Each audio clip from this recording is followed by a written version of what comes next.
निम्नलिखित वाद्यों का अध्ययन में आज का हमारा थर्ड टॉपिक है वीणा। वीणा प्राचीन शब्द है।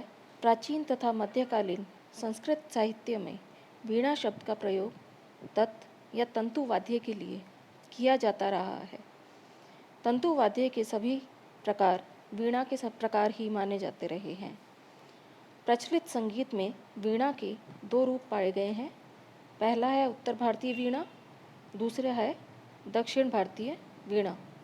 प्रथम को रुद्र वीणा कहा जाता है और ब्रह्म वीणा भी कहा जाता है। इसी का अपभ्रंश बीन है और इस रूप में वह निश्चित रूप से ईस्वी 16 से उपलब्ध है। इनके आकार प्रकार का कोई उपलब्ध नहीं है। ईस्वी 13 के संगीतकारों में 14 अचल पर्दों पर तथा 3 तुम्बे वाली वीणा का उल्लेख अवश्य है, परंतु इसका नाम किन्नरी है, जो वर्तमान वीणा का पूर्व रूप माना जाता है। ईस्वी 17वीं के परवर्ती पंडित सोमनाथ, नारायणी तथा अहोबल के संगीत ग्रंथों में रुद्र वीणा का वर्णन मिलता है, जो इसी का विकसित रूप और उत्तर भारतीय वीणा अर्थात वर्तमान बीन से मिलता जुलता है। आदि महादेव बीन बजाई जैसे सदारंग के ख्याल गीत में बीन का संबंध रुद्र वीणा से है। वीणा बांस या आनबूस की लकड़ी से बनी हुई होती है। इसके दंड की लंबाई लगभग 3 फुट होती है। इसमें प्राय 2 तुम्बे लगे होते हैं। 2 तुम्बों के बीच जो दंड का हिस्सा है उसको स्थान कहा जाता है। इस पर पीतल के 22 से 24 तक पर्दे लगाए जाते हैं, जो अपने स्थान से हटाए या खिसकाए नहीं जा सकते हैं। इनको सुंदरी या सारिका कहा जाता है। इन सुंदरियों के ऊपर से धातु के 4 मुख्य तार लगे रहते हैं और पार्श्व में 3 तार लगे होते हैं।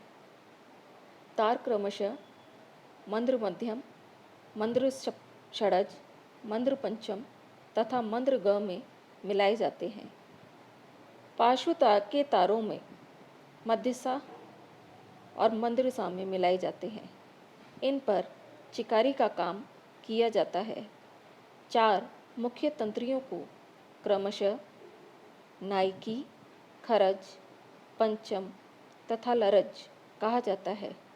बजाते समय वीणा का तुम्बे बाएं कंधे पर टिका रहता है तथा नीचे वाला तुम्बा दाहिने घुटने के सहारे पर रखा जाता है।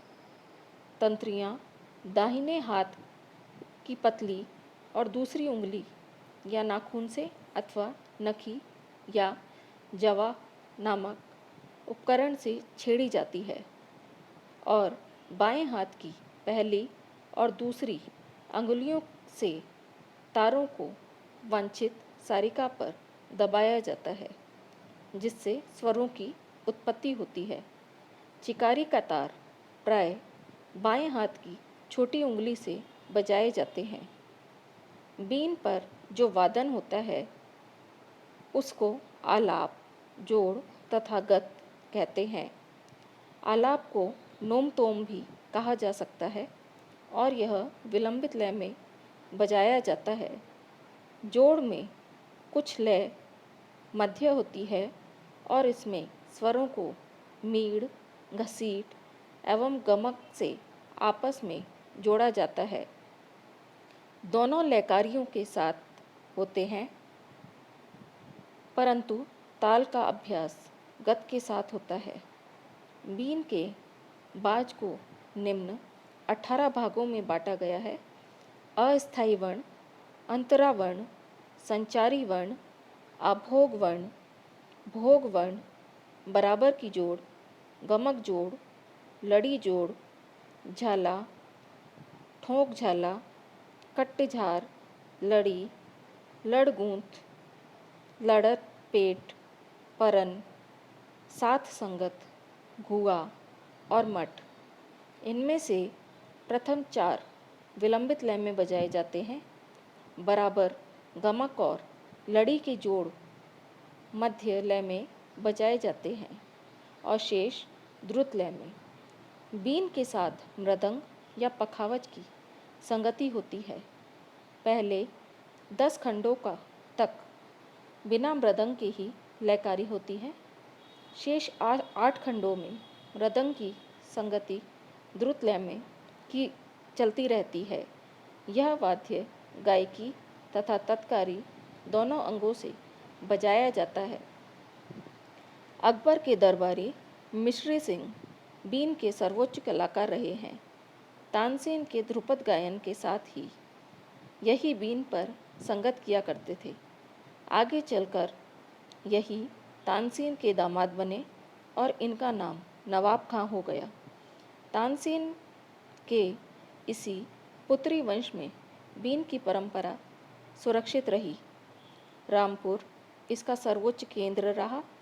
प्यार खां लखनऊ से, बंदे अली खां ग्वालियर, आमिर खां तथा वजीर खां रामपुर, मुराद खां जावरा तथा रजब अली खां देवास, जलालुद्दीन बड़ौदा, बाबू खां इंदौर तथा सादिक अली रामपुर इत्यादि इस वाद्य के श्रेष्ठ कलाकार रहे हैं। वर्तमान के बीनकारों में दबीर खां इंदौर से तथा असद अली खां आगरा का नाम प्रमुख रूप से लिया जा सकता है।